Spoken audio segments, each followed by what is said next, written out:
오늘 말씀의 제목은 매우 가까운 곳에 계심에도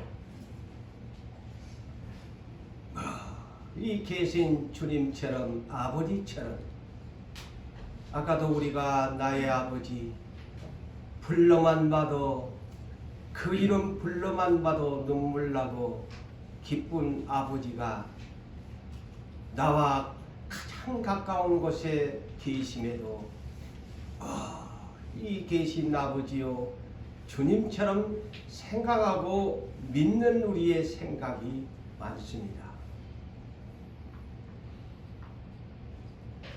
하나님 앞에 귀하게 쓰임받는 사람은 어떤 사람일까요?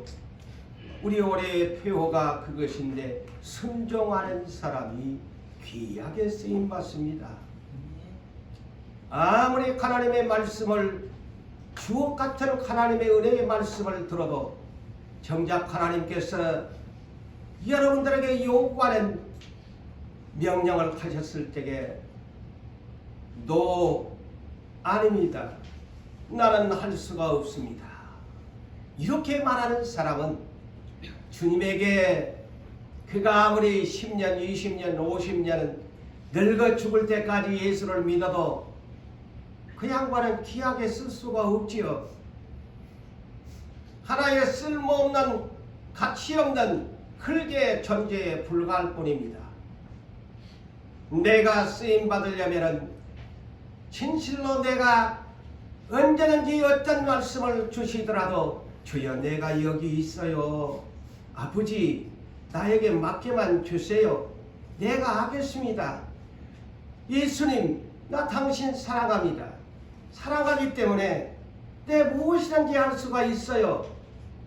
나에게 말씀만 하시오면 내가 죽도록 충성하겠습니다. 그런 자식에게 어떻게 아버지가 복을 주지 않겠습니까? 오늘 여러분이 성경을 읽으셨지만은 복과 저주가 누구에게 있습니까? 생사화복을 주관하는 우리 하나님 아버지 우리 주 예수 그리스도 우리 안에 계시는 보혜사 성령님에게 삼위 하나님 안에 있다는 사실을 잊지 마시기를 바랍니다. 여러분 오늘 저는 그 위대한 하나님의 종 광야교회의 지도자 모세의 출생부터 그가 120세를 향년하고 이제 마치고 이스라엘에 온 백성들을 광야교회에 모아놓고 간곡하게 애절하게 나는 떠나가는데 너희 아버지들처럼 너희 형제 자매들처럼 불순종하면 안 된다. 그래서 너희 부모들 친척들 형제 자매가 왜 저 눈에 보이는 가나안 땅을 들어가지 못한 줄 아니? 하나님이 그렇게 가까운 곳에 보여주면서 입에 말씀을 주었고 가장 가까운 마음의 말씀을 주었는데도 듣지를 아니해서 약속의 땅으로 들어가지를 못했단다. 이 세들을 모아놓고 모세가 임종을 앞두고서 고별 설교를 여러분들에게 소개하려고 합니다. 하나님의 섭리와 계획하심은 우리의 믿음의 조상 아브라함을 먼저 선택하셨습니다. 그래서 그분에게 이 약속의 가나안 땅을 주시겠다고 하나님이 약속을 하지요. 그래서 원래 이 아브라함은 저 가나안 땅에 사는 분이 아닙니다. 어디에 사는 분일까요? 그는 갈대아 우르 메소포타미아 문명 발상 지역에 살았습니다. 오늘날 세계의 지도의 역사를 보면 유브라데스강 하류 지역에 오늘날 지역적으로 보면은 이라크 남부 지역 쿠웨이트 접경 부분에 아브라함이 살았습니다.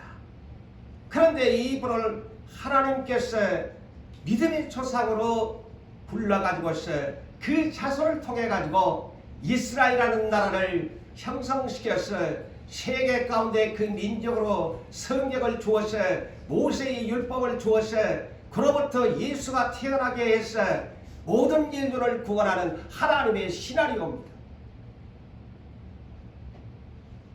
그래서 이 아브라함을 그 이라크 남부 지역에 있던 사람을 터키를 거쳐가지고 오늘날 터키를 티르키예라고 하지요. 티르키예. 그 지역의 접경 지역을 건너서 오늘날 저 이스라엘 가나안 땅에다가 도착하게 했습니다. 1800km 직선거리로 1800km보다 넘는 거리를 낙타를 타고 걸어서 도보하면서 그 머나먼 길을 하나님이 아브라함을 보내셔가지고 그곳에서 이제 자손이 번성합니다. 그래서 아브라함은 가나안 약속의 땅을 약속을 받았지만은 한 평의 땅도 하나님으로부터 약속의 분배를 취업을 받지 못했습니다. 그곳에서 자식이 없어서 기다리고 기다렸더니만 이삭을 받습니다. 이삭을 또한 기다리고 기다렸더니만 또한 야곱이라는 손자를 낳게 됩니다. 그곳에서 이제 4대에 이르기까지 야곱의 자녀들까지 고래에서 살아갑니다. 그런데 하나님의 섭리와 계획은 무엇이었을까요? 가나안 땅에서 한번 다시 이주를 시켜야 할 하나님의 계획이 있었습니다.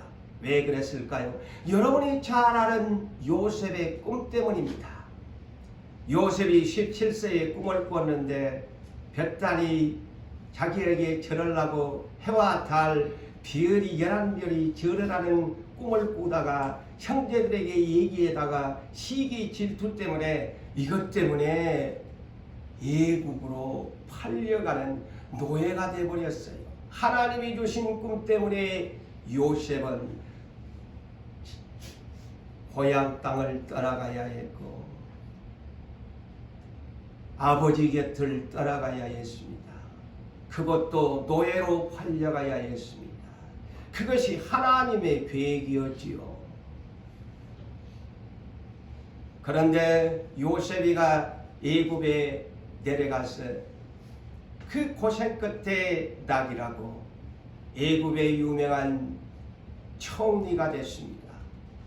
7년 풍년과 7년 흉년을 다스리는 놀라운 하나님의 섭리 가운데 유명한 지혜자요 꿈을 계몽함으로 바로왕도 간탈하여 이인자로 세우는 요셉이 과연 하나님의 신령한 사람이 되어져서 곡식단이 절을 나게 만드는 그 꿈이 실현되게 됩니다. 이 꿈을 실현하기 위해서 하나님은 그의 아비 야곱과 그의 형제들 11명들에게 가나안 땅에 살고 있는데 너무 흉년이 심해가지고 가나안 땅을 떠나가지 아니하면 살아갈 수가 없었습니다. 그런데 소식을 들으니까 저 애국, 오늘날 애국은 이집트지요. 이집트에는 곡식이 많단다.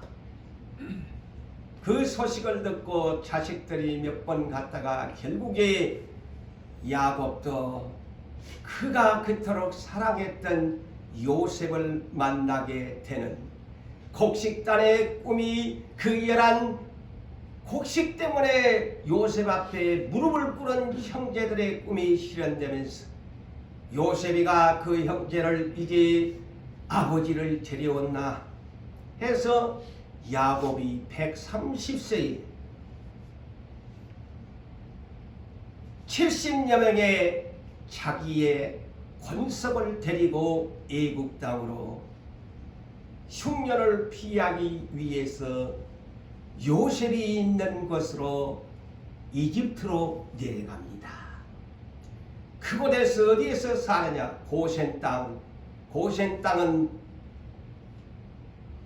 기름진 풀들이 많아서 야곱의 일가가 목축업을 하면서 유목민으로 살아갈 수 있는 좋은 장소였습니다. 그래서 그곳에서 이 백성들이 아브라함에게 약속했던 400년 후의 예굽에서 너희 민족이 다시 네가 살고 있는 이 땅으로 돌아오게 될 거라는 하나님의 섭리와 계획하심이 성취됩니다. 자, 요셉이가 이 이집트에서 애굽에서 참 통치를 잘했지요. 모든 사람이 존경하고 잘 살게 됐습니다. 그런데 요셉이 110세밖에 못 살았지요. 그리고 요셉과 함께 그의 형제들도 애굽 땅에서 자식을 낳으면서 다 그 시대 사람들이 죽어버렸어요. 그런데 그때 이집트의 예국은 바로라는 이름의 그 자손들이 계속 바로의 통치가 이루어집니다. 그런데 요셉을 이제 알지 못한 바로라는 왕이 정권을 잡습니다. 그런데 이 사람이요 아주 폭군이 됩니다. 포악한 바로의 왕이 됩니다. 왜 그렇게 되느냐? 아니 야곱의 70명이 일가가 고센 땅에 와서 살았는데 해가 거듭을수록 하나님이 이들을 번성의 축복을 주니까 아니 그냥 양만 여자들이 성풍성풍 너무너무 출산을 잘하는 거야. 오늘날은 출산을 못해서 나라가 지금 걱정 근심입니다. 이 대한민국 장래가 없다 걱정인데 아니 이 민족은 너무너무 그냥 낳지 말라고 해도 성풍성풍 여자들이 아이를 잘 낳는 거예요. 그러니까 요셉을 알지 못한 바로 왕이 어느 날 잠을 이루지 못했습니다. 아이고 걱정이 많은 거야. 아니 우리나라 민족이 아닌 이 노예로 종들로 들어오는 이 민족이 아니 이렇게 번성하다 보면 우리 민족은 대적에서 우리는 쫓겨나게 생겼다. 그래서 이 왕이 폭군이 된 거예요. 그래서 왕이 어느 날 전국에 공포합니다. 저 이스라엘 히브리 민족 이 자식을 낳거든 사내 아이를 낳거든 모두 죽이라. 그러나 여자는 살리되 사내 아이는 전부 죽이라는 거예요. 히브리 산파에 이르기까지 명령을 해가지고 자식을 죽이라고 합니다. 이때 모세가 난세의 이곳에서 출생합니다. 그래서 영웅은 그래서 옛날에 난세에 태어난다고 했죠. 어려울 때 고난 속에서 태어납니다. 평안할 때 영웅이 나오지 않습니다. 모세가 그때 태어난 거야. 세상에나. 그 어머니 요게벳이 석 달 동안을 품에 안고 젖을 먹이는데 울음소리가 더 커졌잖아. 숨길 수가 없어. 아이고 더 이상 내 품에서 양육할 수가 없네. 갈대 상자를 만들어 가지고 하나님께 은혜를 구하면서 모세를 100일 정도밖에 안 되는 100일밖에 석 달 만에 그래서 100일이지요. 100일 된 모세를 갈대 상자에다 이어가지고 나일 강물에 띄워보내는 거예요. 이 하나님의 은혜에 맡기는 거지. 다행히 마그가와 나일강 마그가와 잡아먹으면 어쩔 수고 고기밥이 되면 어쩔 수가 없고 다행히 어떤 사람이 건져주면 살겠지. 어머니의 마음은 가슴 아프고 슬픈 눈물을 흘리면서 나일강에 떠나려 보냅니다. 아이고 그런데 우리 하나님은 이때 모세라는 자를 선택합니다. 이때 바로 왕의 딸 공주님이 시녀들을 이끌고 나일강에 목욕을 오러 나온 거야. 아니 보니까 무슨 갈대상자가 떠내려 오는데 저거 뭐야? 시녀들이 보니 공주님 공주님 사내 아이가 되었습니다. 하나님은 바로 공주의 딸의 마음을 감동시켰어. 그 모세를 아들로 양자로 입적을 시켜서 자기의 궁궐로 데려가서 양육을 시킵니다. 이것이 하나님의 섭리요, 하나님의 계획이에요. 그리고 바로 공주가 이름을 지어주었는데 모세라. 오늘날 우리가 모세라고 하는데 그의 어머님과 요게벳이 지은 것이 아니고 바로 공주가 지은 이름이 물에서 너를 건져냈대. 그래서 너는 모세야. 모세라고 지었습니다. 그래서 이 모세는 40년 동안,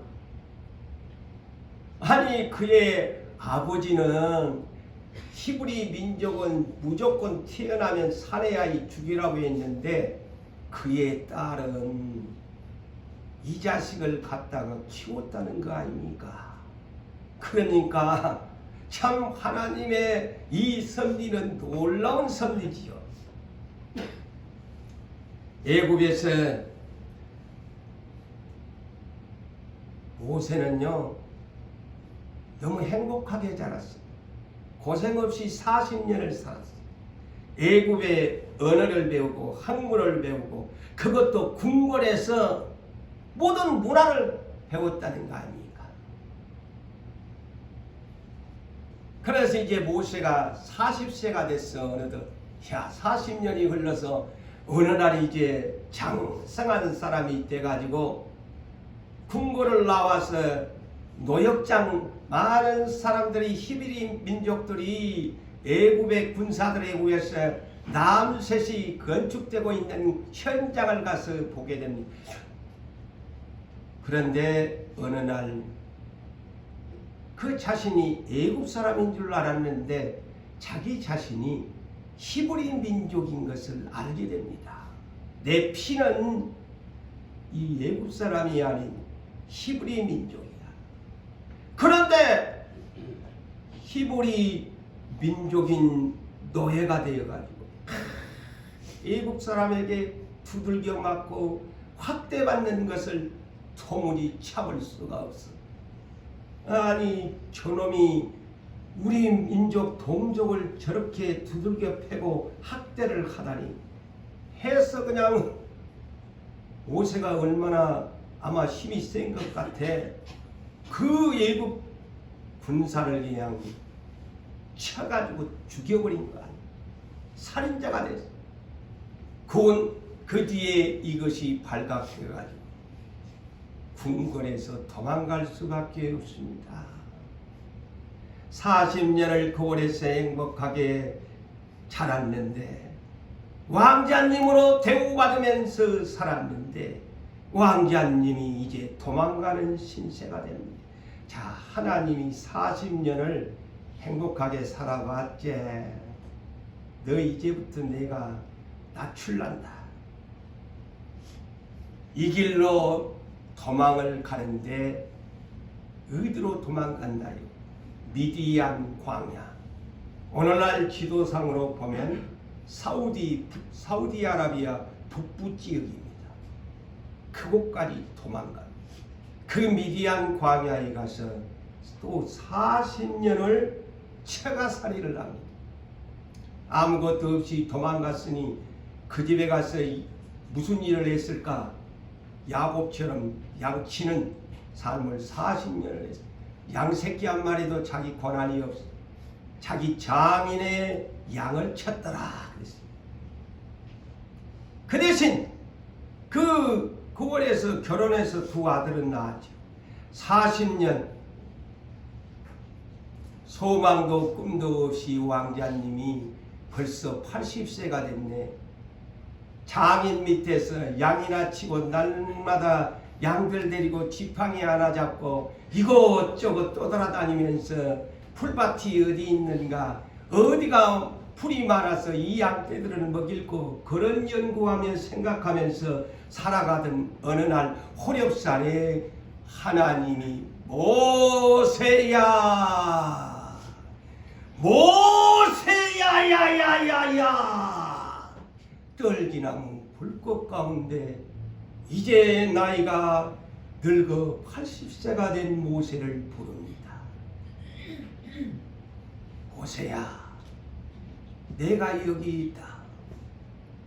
네가 도망쳐온 애굽으로 다시 내려가서 네가 보았지 않느냐?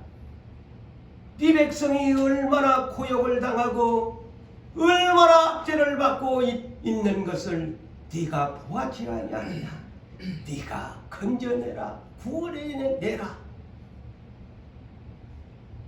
요셉이, 모세가, 나 안 갈래요. 나는 입이 뻣뻣하고 나는 아무것도 할 수 없는 무능한 사람이에요. 그렇지만 하나님이 그에게 표적을 보여주면서 내가 너와 함께 할 것이니 가라. 모세가 순종합니다.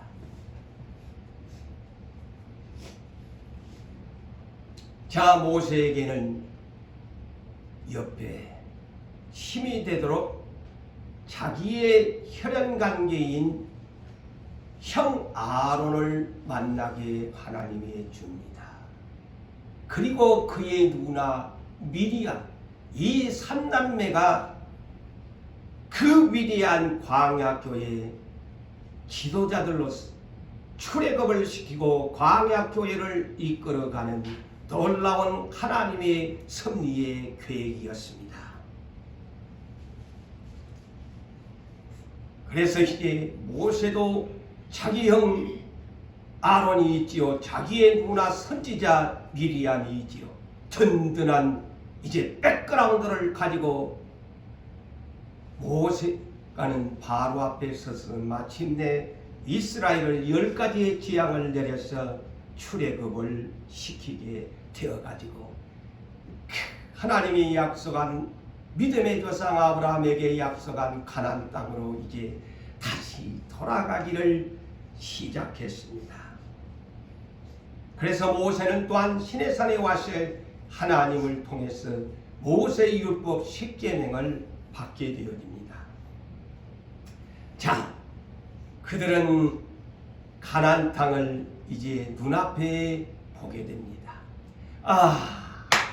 아기다리 고기다리 던 가나안, 그토록 우리가 기다렸던 것이 현실의 눈앞에 보이는 겁니다. 그래서 그들은 그대로 그냥 믿음 가지고 들어갔으면 좋은데 이놈의 육신의 생각이 사망을 가져오게 하는 생각이 돼. 아니, 우리가 저 눈앞에 가나안 땅이 있는데 그래도 한번 정탐을 한번 해보고 오는 것이 좋지 않나. 그래서 모세도 동의를 해 주었다고 했습니다. 모세가 보낸 것이 아니에요. 이스라엘 백성들이 제안을 하는 거예요. 그 모세도 좋게 여겨 동의했더라 그랬습니다. 그런데 이것이 믿음의 악재가 될 줄을 누가 알았겠습니까? 40일을 정탐하고 와서 12사람 중에 10사람이 우리 망했다. 좋기는 너무 좋은데야, 적과 꿀이 흐르는 땅은 틀림이 없는데, 아이고 우리는 구걸에 필요한 게 우리의 신장은 메뚜기만 하고, 아이고 구드렁이 양막 네피림의 대장보다 우리 망했다.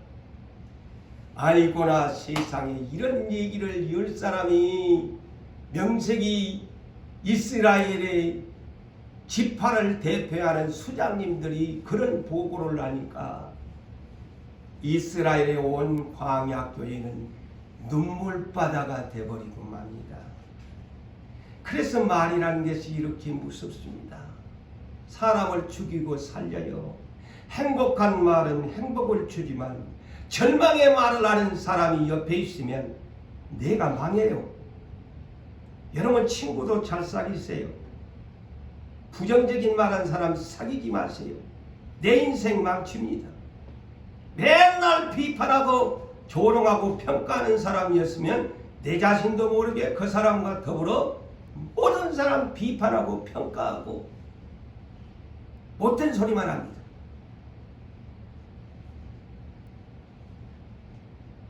사람들이 동요가 누가 더 빠르겠어요?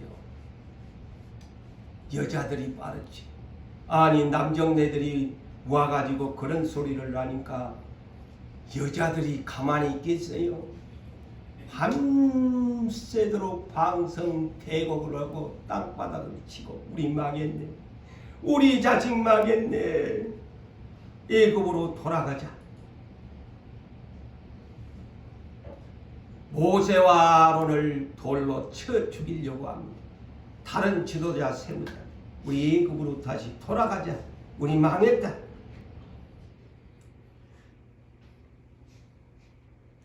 하나님이 이런 광경을 눈에 안 보인다고 그들은 하고 싶은 소리 다 하고 다 떠드는데 하나님이 모르실 리 있나요? 일곱의 눈으로 다 그 광경 누가 어떤 말을 하고 누가 어떤 말을 보세요. 하나님이 10사람 중에서도 2사람은 악평을 안 하는 것을 하나님이 다 보고 계시잖아요. 섞어서 말을 하니까 하나님 물으실 거야. 아니요. 하나님은 다 아셔. 개개인을 아셔. 하나님이 이 말씀을 듣고 여호수아 갈렙에는 20세 이상은 내일 40일의 정탐일이 저주를 받아 40년 동안 20세 이상은 이 광야 모래사장에서 다 죽을 때까지 나는 너희를 기다리겠다. 너희 절대 앞서서 내가 너희를 가나안 땅으로 인도하지 않고 길을 내주지 않겠다. 다시 돌아가라! 하나님의 저주와 재앙이 임해버립니다.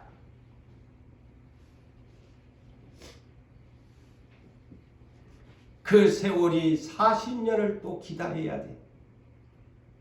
40년을 기다려도 여호수아 갈렙 그리고 20세 이하 사람들만 들여보내겠다는 거요. 그러면 40년 동안 all stop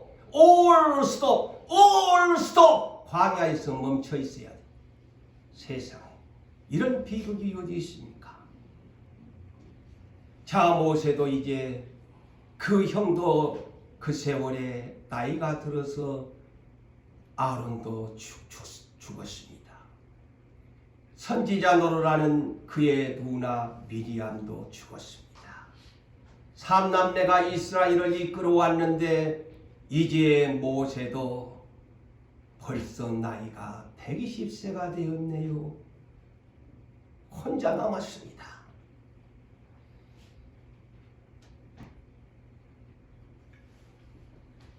모세도 하나님이 혼자 남았는데 하나님이 불쌍히 여겨가지고 내가 니는 가나안 땅에 들여보내줄게. 하나님이 그럴 줄 알았더니만 너도 들어가지 마! 하나님의 이 냉혹한 판단은 두려움을 여러분이 알아야 돼. 오늘날 예수 그냥 전부 쉽게 그냥 입으로는 예수 믿고 행동은 안 믿잖아요.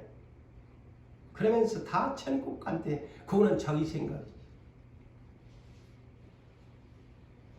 왜 모세를 못 들어가게 했을까요? 백성들하고 다투다가 그랬어요. 백성들이 모세하고 아론만 보면 그냥 원망하고 불평하는 거예요. 이베가 인정하고 이베가 은혜가 없어가지고 모세와 아론만 보면 그냥 원망하는 거예요. 불평하는 거예요. 그러니까 이제 모세도 참다가 자기도 이 저놈의 백성들 때문에 그냥 그렇게 됐잖아요. 그래서 어느 날 물 때문에 다투게 됩니다. 모세야, 물이 없어 우리 죽겠대. 왜 물도 없는 이 사막으로 끌고 왔니? 그래서 하나님이 모세에게 지시합니다. 모세야, 내 형 아론과 함께 지팡이를 손에 잡고 반석을 향하여 명령하여 물을 내라! 이렇게 하면은 물이 나와서 백성에게 마시게 할 것이다. 모세가 그리했으면 좋았는데 그 상황이 백성들이 너무너무 모세를 원망하니까 모세가 이성을 잃어버린 거예요. 그 응답을 받고는 그대로 하지 않습니다. 지팡이를 들고서 반석을 향해서 명령을 해야 하는데 지팡이를 들고 반석을 2번이나 내리치면서 뭐라고 했느냐? 내가 이 반석에서 물을 내랴 하면서 그냥 성기를 부리면서 그냥 반석을 그냥 2번을 쳐버렸는데 하나님이 그러면 물을 안 주실 줄 알았는데 물은 줍니다. 그 대신에 하나님이 화가 난 거예요. 너는 내가 지시한 대로 하지 않고 거역하였으니 너는 가나안 땅으로 들어가지 못하리라. 보세요. 아무리 잘해도 끝마무리를 못하니까 여러분, 그래서 여러분들에게 찾아오는 모든 시험들을 가장 인생에게 찾아오는 시험이 성질 부리는 이 시험이 옵니다. 이 성질을 못 다스리면 모세처럼 못 들어갑니다.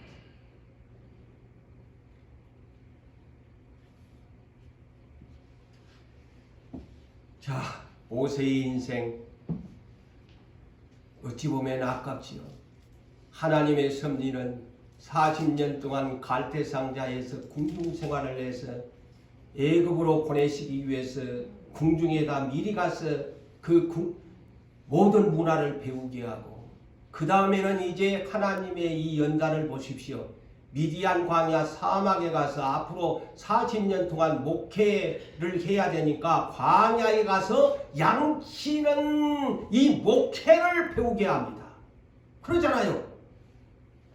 애굽에 보내야 되니까 애굽 궁중생활에서 40년을 먼저 배우게 하잖아요.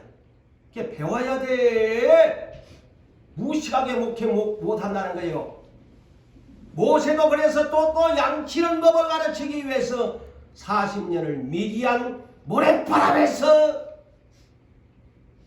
배워가지고 80년을 연단을 시켜가지고 나머지 40년 인생 하나님의 백성 이스라엘 백성을 광야교회를 맡겼는데 모세의 그 목회, 자기도 가나안 땅에 들어가지 못한 최후를 맞이합니다.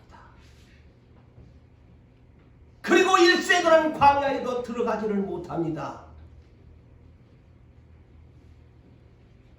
그래서 오늘 본문이 모세가, 그 다음에 여러분 오늘 본문이 30장이죠. 31장을 보세요.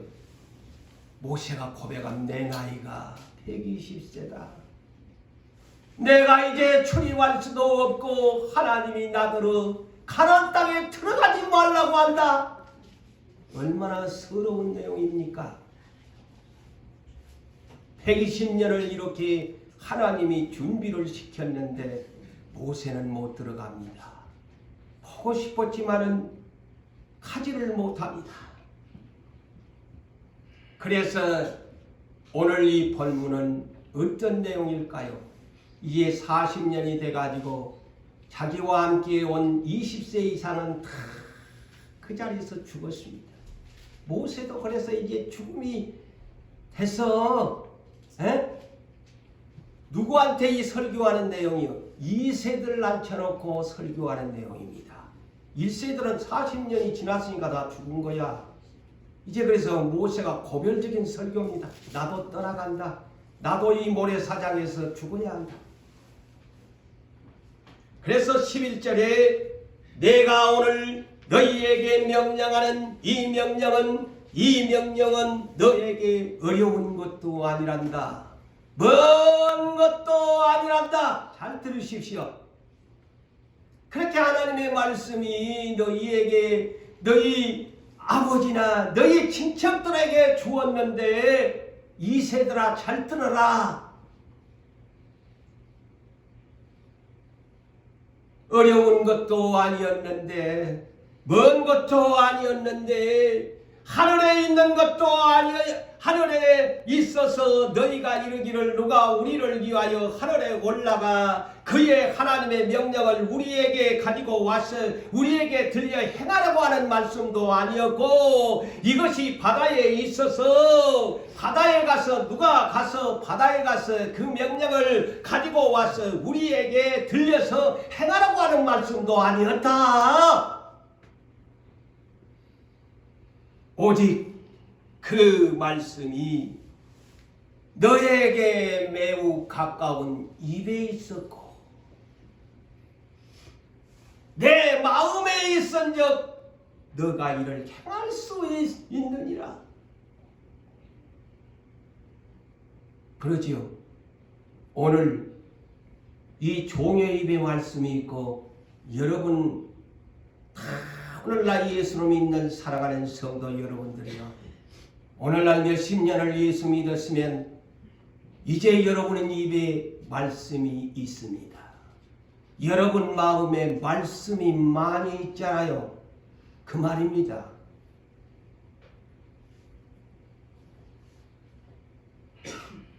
그런데 왜 행하지를 못하느냐 이 말입니다. 왜 입에만 있고 말씀이 마음에만 있느냐 이 말이죠. 가장 가까운 곳에 있는데 왜 하나님은 저 하늘에만 있고 나한테는 없는 하나님처럼 그렇게 예수를 믿느냐 이 말이에요.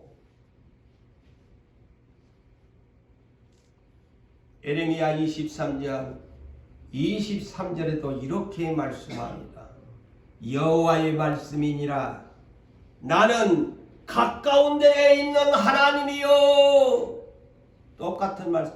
나는 가까운 데에 있는 하나님이요. 먼 데에 있는 하나님이 아니되. 그런데 우리는 저도 착각에 빠질 때가 있어요. 예, 하나님 하늘에만 계시고 땅에 있는 나를 몰라보십니까?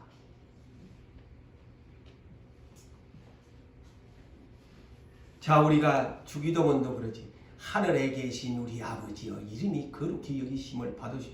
이놈 이 문장만 보면 하나님이 하늘에만 계신 줄 알아. 그런데 하나님은 상천파지에 하늘에도 계시고 땅에도 계시고 무소부재하시는 어느 데나 다 계시는 하나님인데 내 입에 계시고 내 마음에 계시는데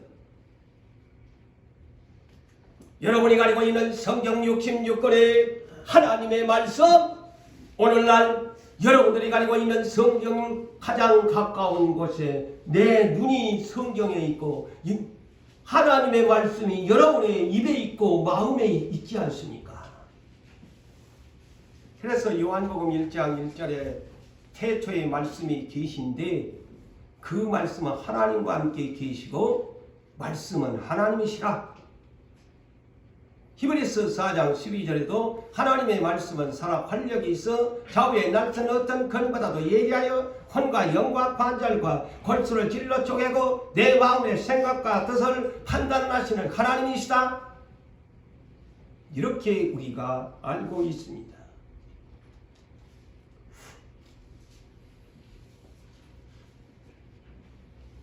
자, 예수님의 마태복음 13장에 씨 뿌리는 비유를 모르시는 분이 예수를 좀 믿었다고 하시는 분들은 예수님의 이 씨 뿌리는 비유의 말씀을 모르시는 분이 없습니다. 오늘 본문이 바로 그런 것을 오늘날 신약시대에 주님이 가르쳐주는 말씀이에요. 다 말씀이 내 가장 가까운 마음에 있다 그랬잖아요. 그렇죠? 그런데 우리 크리스찬이 네 가지의 마음이 있어요. 자, 오늘 말씀을 들으시면서 내 마음은 하나님의 말씀을 받아들이는 내 마음은 어떤 마음일까 알고 사세요. 건성으로 살지 말고. 그런데 이 네 가지 마음밭이 있어도 세 가지 마음밭은 하나님하고 거리가 멀어요. 오직 한 마음밭만 하나님과 매우 가까운 곳에 있는 마음밭이에요. 이 자리에 우리 성도 여러분들이 앉아 계시지만 이 말씀을 들으십시오. 자, 주님이 말씀은 씨인데 하나님이 오늘 어디에 말씀을 뿌리느냐? 고정훈 목사를 통해서 주의 종을 통해서 우리 주님이 어디에다가 말씀의 씨를 뿌릴까? 여러분 마음밭에 뿌린다고 했습니다. 그런데 이런 사람이 있어. 첫 번째 종, 길가밭 마음을 가진 사람이 있어. 이 양반은 예배는 참석을 했는데 재미가 없어. 지루해. 관심이 없어. 딴짓을 하고 싶어. 감동이 없어. 은혜가 없어. 그게 무슨 말이야? 마음이 딱딱해가지고 길가밭처럼 툭툭 튕겨나가는데 말씀을 받으면 내 마음에 흡수가 돼야 하는데 길바닥에 씨를 뿌려보세요. 턱턱턱턱 튕겨나가. 이 상태는 뭐냐? 주님이 그랬죠. 바기놈이 와가지고 이 시간 그 사람의 마음이 예수를 믿어서 구원 얻지 못하도록 그렇게 만든단다. 지금 이 한 시간 여러분 그런 분이 계세요? 바기놈이 예수님이 진단해. 바기놈이 와서 그렇게 네 예수 믿지 못하도록 구원 얻지 못하도록 그렇게 만든 뭐 버린단다. 두 번째, 또 혹시 이런 마음밭인가 보세요. 이 사람은요, 말씀을 목사가 설교하면 그래 맞아 순간적으로 입이 열려지고 아멘 기쁘죠. 그래 은혜를 받아.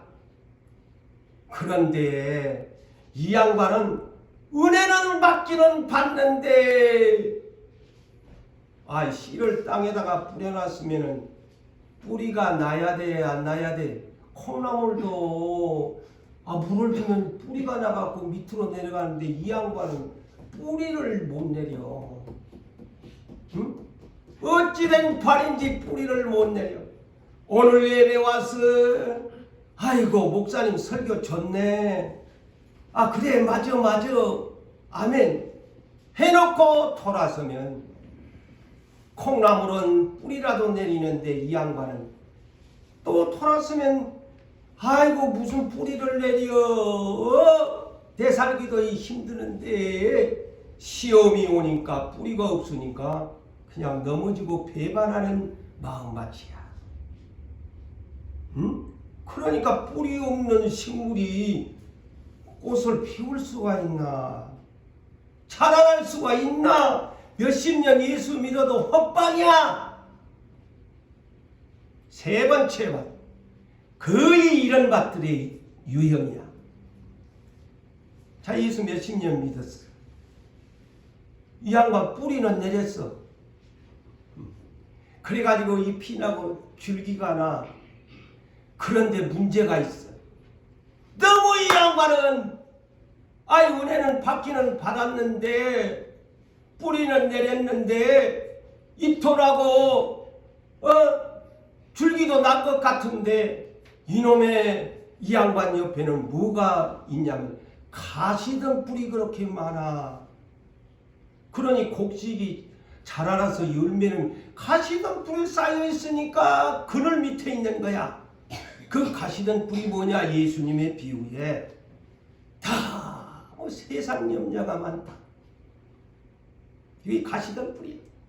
그리고 제일이 돈, 재물, 유혹에 너무너무 약해. 이 양반은 돈 버는 일이라면, 재물이 있는 일이라면 말씀보다는 그것이 더 유혹에 약해.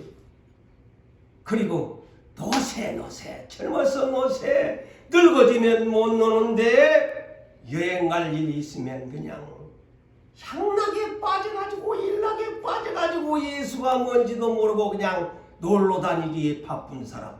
내 말 아니에요. 예수님이 그래 했잖아요. 이런 사람은 인생에 가시던 불이 꽉 그 양반한테 둘러치니까 뿌리는 이러는데 잎이 났는데 가시던 불 속에가 그냥 이래가지고 그냥 맥도 못 주고 하니 이거 열매를 맺어? 쭉정이라는 말이요. 이 사람을 일컬어 쭉정이 신앙이라는 거예요.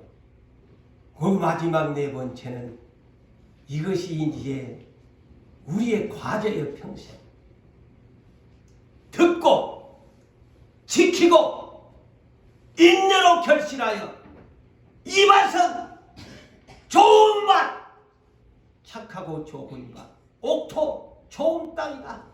100배, 60배, 30배 결실을 밭이라고 말씀을 합니다. 사실은 이 밭이 돼야 돼요. 크리스찬. 그런데 이런 밭이 되기가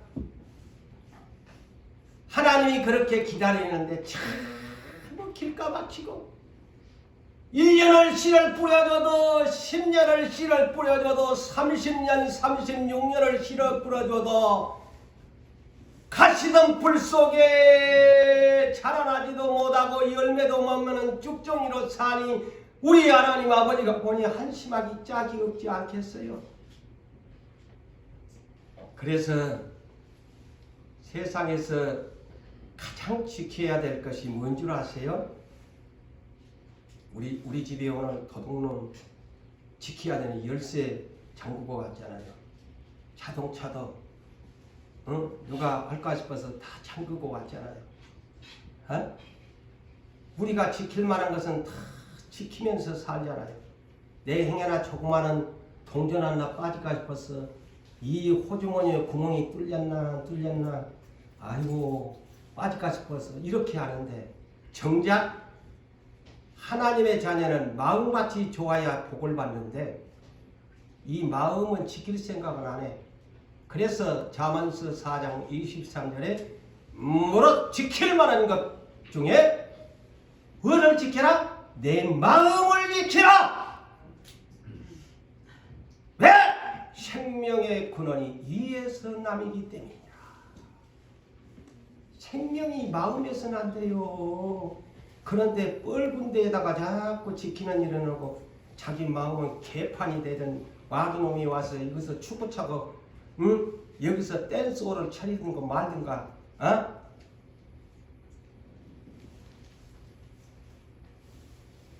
하나님이 그랬잖아요. 예레미야 17장 9절에 세상에서 더러운 것이 제일 뭔 줄 아니? 다 여러분 쓰레기통, 휴지통, 똥통이 더러운 줄 알지요. 그런데 만물보다 거짓되고 심히 부패하고 더러운 것이 사람의 마음이란다. 예? 성경에서 말하잖아요.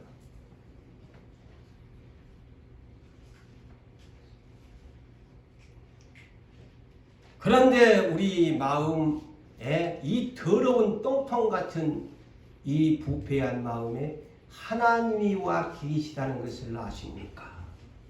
이게 사랑이 마음과 입과 매우 가까운 곳에 우리 하나님은 계시다고 오늘 모세는 간곡하게 우리에게 소개합니다. 더욱 가까이 하나님이 하시기 위해서, 더 가까이 하기 위해서 누구를 보내셨느냐?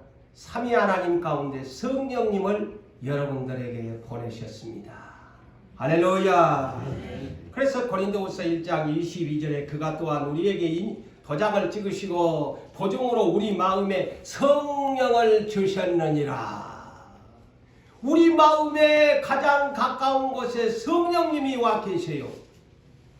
응?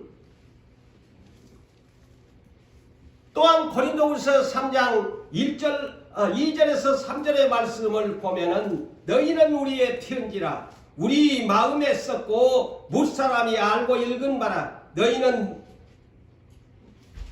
우리로 말미암아 나타난 그리스도의 편지니 이는 먹으로 볼펜으로 연필로 쓴 것이 아닌 오직 살아계신 하나님의 영 성령으로 쓴 것이며 또 모세처럼 돌판에다가 십계명을 쓴 것이 아니고 오직 우리 육의 마음판에 성령이 그리스도의 편지를 써주셨다. 할렐루야. 그래서 하나님의 말씀이요 가장 가까운 마음판에 있다는 마음에 있다는 이 말입니다. 오늘날까지 여러분 지금 입에 예수님 성경 말씀 구절 하나 모르는 사람이 있나요? 이 마음속에 여러분 성령님이 와 계시는데 그리스도의 편지를 성령님이 써준 그리스도의 편지를 하나님의 말씀을 받고 살아가는데 그리고 우리 몸은 보배예요. 고린도전서 3장 16절에서 17절에 왜 보배냐? 우리의 몸은 하나님의 성전인 것. 이 건물이 성전이 아니고 성경에서 말하는 성전은요 예수님이 오셔가지고 다 헐어버렸잖아요. 예루살렘 성전 다 헐어버렸잖아요. 예수님이 오신 이후로는 건물 성전을 중히 여기는 것이 아니고 우리의 육체 몸 이것을 성전이라고 말을 합니다. 에? 그래서 너희의 몸이 성전인 것과 그 성전인 이 몸 안에 너희 하나님의 성령이 계신 줄을 알지 못하느냐. 건물 성전에 성령님이 와 계시는 것이 아니고 우리 몸 안 성전 안에 성령님이 와 계심을 믿으시면 아멘. 아멘. 자, 이것이 신약시대의 비밀인 겁니다. 누구든지 하나님의 성전을 더럽히면 하나님이 그 사람을 멸하시리라. 하나님의 성전은 거룩하니 너희도 그러하니라 그랬어요. 예수님이 떠나시면서 가장 중요한 말씀을 하셨어요. 요한복음 16장 7절에 뭐라고 합니까? 내가 떠나가는 것이 너희에게 유익이다. 에? 떠나가는 것이 유익이다. 그래야 보혜사가 너희에게 와 계신다. 내가 떠나가지 아니하면 보혜사가 오지 않기 때문에 너희는 성령을 내가 보내겠다. 그랬잖아요. 사랑하는 성도 여러분, 여러분 안에 와 계시는 성령님이 가장 가까운 여러분 마음에 와 계심을 믿는다면 하나님은 멀리 계신 하나님이 아니십니다. 가장 가까운 곳에 계십니다. 그리고 여러분이 가지고 있는 성경의 말씀이 가까운 곳에 여러분의 시야에 있고 또 여러분의 입에 있습니다. 그러므로 이제 여러분 멀리 있는 하나님처럼 생각하지 말고 모세가 떠나면서 이스라엘의 2세들에게 간곡하게 부탁했던 것처럼 사랑하는 성도 여러분들도 하나님은 내 입에 와 계시고 하나님의 말씀은 내 마음에 와 계시고 내 마음 안에는 또한 보혜사 성령님이 내 안에 와서 나와 함께 계시고 또한 예수께서 내 안에 계시니 나는 가장 행복한 사람이요 나는 하나님이 내 오른편에 계심으로 나는 하나님과 함께 통행하는 사람이다.